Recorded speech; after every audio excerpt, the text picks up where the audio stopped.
Welcome back. By now, you may have noticed some of your favorite things missing from grocery store shelves, or at least heard about the supply chain issues. A lot of it has to do with the trucking industry. Drivers aren't able to get products to markets fast enough, and we're all feeling the effects of those delays. Tonight, CBS 58's Rose Schmidt examines the huge demand for truck drivers and the schools that train them.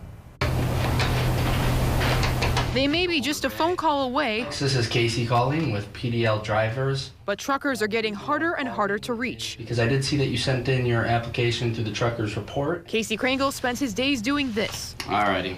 You have a good one, sir. And this. Thanks, Alex. Bye-bye. Hoping to set the wheels in motion. It's difficult. You know, like I said, there's a driver shortage. What you don't know is he took a roundabout path to get here. There was no passing it up. I think Chris offered me an amazing opportunity, and I took that opportunity. Chris Schmoose, CEO of PDL Drivers.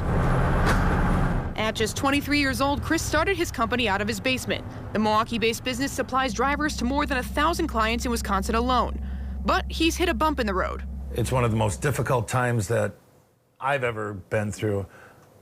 I started this company 25 years ago, and hiring drivers right now is next to impossible. He just put Casey, a family friend, through truck driver training school at Milwaukee Area Technical College. It's becoming to the point where I have to grow my own drivers in order to get them to where they are. But because of insurance requirements, Casey will need 2 years of experience before he can be out on his own. So for now, you'll find him here, hoping to bring in some much-needed help. So you said you have between 100 and 150 employees? Correct. But you could be 250? Easily. We have a minimum of 100 unfilled orders that are going through us on a weekly basis. Yes, your math is correct. He's short 100 employees. So in January, Chris, the company's CEO, had to go on a route himself to Las Vegas. Before that, when was the last time you went out on a truck like that?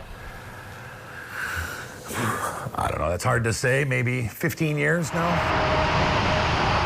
The American Trucking Association says the country is short 80,000 drivers, but I know I have a very tight turn coming up. There's some good news. Truck driving schools are loaded with applicants.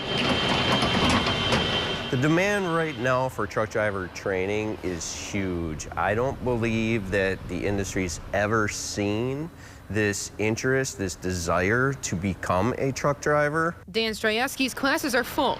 MATC only has so many instructors and simulators, so they have to keep class sizes small. It takes a lot to get 80,000 pounds of vehicle to start going down the road. It's probably not surprising most students tell Dan money is the reasoning for taking his course. We offer them this training, and all of a sudden so many doors open up. It's like they're in front of a buffet. So we've taken individuals from one extreme of not having any choices to all of a sudden an abundance of choices, with an average pay of our graduate being roughly around $68,000 a year.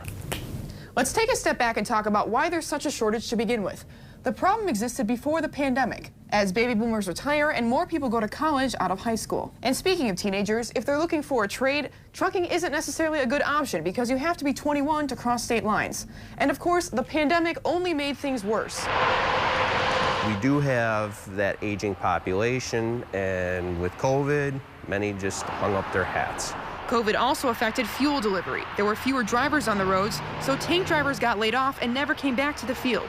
What happens when there aren't enough truck drivers? How does that impact the system as a whole? I believe that there is going to come that time where we are going to go to the grocery store and we expect for the milk to be in that cooler. We expect for those Doritos to be on the shelf. Guess what? You're gonna go and hopefully it's gonna be there. We've already seen shades of that during the pandemic. We move somewhere between 500 and 1,000 of these units a year. Chris says he's increased wages and benefit levels by 40% in the last year. But even that's not enough when there's a qualified candidate. They often will have anywhere from 10 to 15 job offers by the time they are already finishing with our class. Every company is competing for you. So what in the industry has to change? He says insurance regulations have to come down. Laws need to change to allow 18-year-olds to cross state lines. And most of all, we need more people, period. So companies will do what they have to do to bring more drivers in. Our country, relies on drivers to transport, goods all over, well, not only just in our country, but all over the world. And Casey will tell you, nothing is better than crossing that finish line. Rose Schmidt, CBS 58 News. Wow, those are some pretty surprising